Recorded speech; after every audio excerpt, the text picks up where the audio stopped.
आज चालू वर्षाचं कर्ज भरणं निधी आता बोलताय शासन निर्णय कोण आहे काढ अक्कल आहे का नाही जे काही नियम लाव कोण बसणार आहे आम्ही जेव्हा फिरतो तेव्हा आम्हाला लोक शिव्या देतात लावलेल्या अटी आहे पहिले तुम्ही रद्द केली आपण राज्य सरकार करतं का बँक आमची बँक माफ कर हे 1 लाख माफ का देणार का नाही देणार तर कर्जमाफीमध्ये ना पैसे भराव म्हणजे बँकेची उत्तरी हा वाचू शकते त्याच्यामध्ये काही बदल करणं गरजेचं आहे। सभापती महोदय माझे 4 प्रश्न आहे। पहिली गोष्ट तर 22-23, 23-24 आणि 24-25 या 3 वर्षात जर तुम्ही 2 वर्ष भरले तर प्रोत्साहन आणि अधिक काय म्हटलं तुम्ही नंतर तुम्ही म्हटलं 25-26 आणि 26-27 म्हणजे चालू वर्षात पण भरलेलं।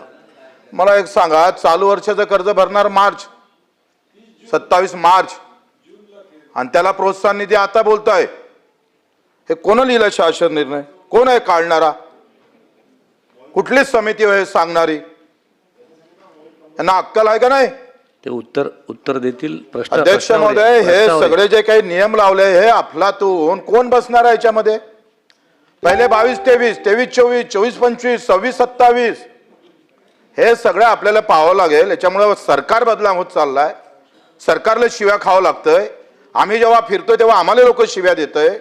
या ज्या प्रोत्साहनात लावलेल्या अटी आहे पहिले तुम्ही रद्द केल्या पाहिजे आणि 50च्या ऐवजी 1 लाख केलं पाहिजे। आता जर ही ओटीएस आपण राज्य सरकार करतं का बँक करतं हे पण स्पष्ट करा ना तुम्ही। बँक ओटीएस करत नाही आहे राज्य सरकारचा ओटीएसचा प्रस्ताव आहे। काय म्हणतो सरकार जर 2 लाख किंवा 3 लाख असेल तर 2 लाख 1 लाख भरा 2 लाख माफ होईल म्हणजे राज्य सरकार ओटीएस करतं बँकेचा विषय येत नाही। आणि याच्यामध्ये अधिक सांगतोय का जसं आम्ही जिल्हा मध्यवर्ती बँकेचा आम्ही जे अध्यक्ष आहे मी त्याच्यात निर्णय घेतला का जे व्याज आहे ते आमची बँक माफ करणार आहे म्हणजे 4 लाख असेल 1 लाख व्याज असेल तर आम्ही जिल्हा मध्यवर्ती बँक अमरावती हे 1 लाख माफ करून उरलेला आम्ही त्याला कसा प्रतिसाद देता येईल त्या शेतकऱ्याला कसं मदत करता येईल याच्या बाबत बैठक झाली पाहिजे। याच्या बाबत आपण चिंतन मंथन केलं पाहिजे त्याबाबत आपण काय निर्णय घेणार ते आम्ही सांगितलं पाहिजे। दुसरं तुम्ही सांगतोय का उल्लेखच केला नाही सभापती महोदय छत्रपती शिवाजी महाराज मधले पात्र त्याच्यातले प्रोत्साहन तुमचे महात्मा ज्योतिबा फुले मधले पात्र त्याच्यातले प्रोत्साहन हा 7-8 हजार कोटीचा बोजा उचलणार आहे का देणार का नाही देणार तो मेला ना। सभापती महोदय काय होतंय कर्जमाफीमध्ये नाव आले आणि बँकेत मात्र पैसा दिला नाही गव्हर्नमेंटनं दिला नाही न दिल्यामुळे काय झालं नवीन कर्जही भेटत नाही माफीची वाट पाहतोय।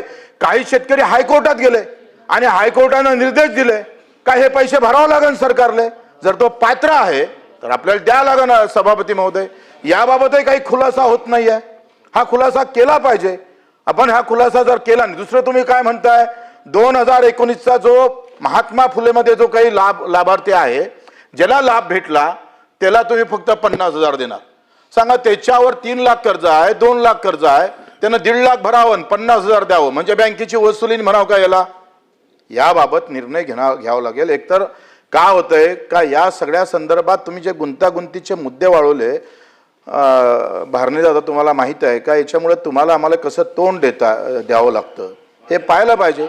आणि जर प्रशासकीय अधिकारी जर अशामुळे जर आपलं सरकार प्रशासकीय अधिकाऱ्यामुळे आपलं सरकार बदनाम होत असेल तर त्याच्यावर खरं तर आपण अपेक्षित उत्तर देणं गरजेचं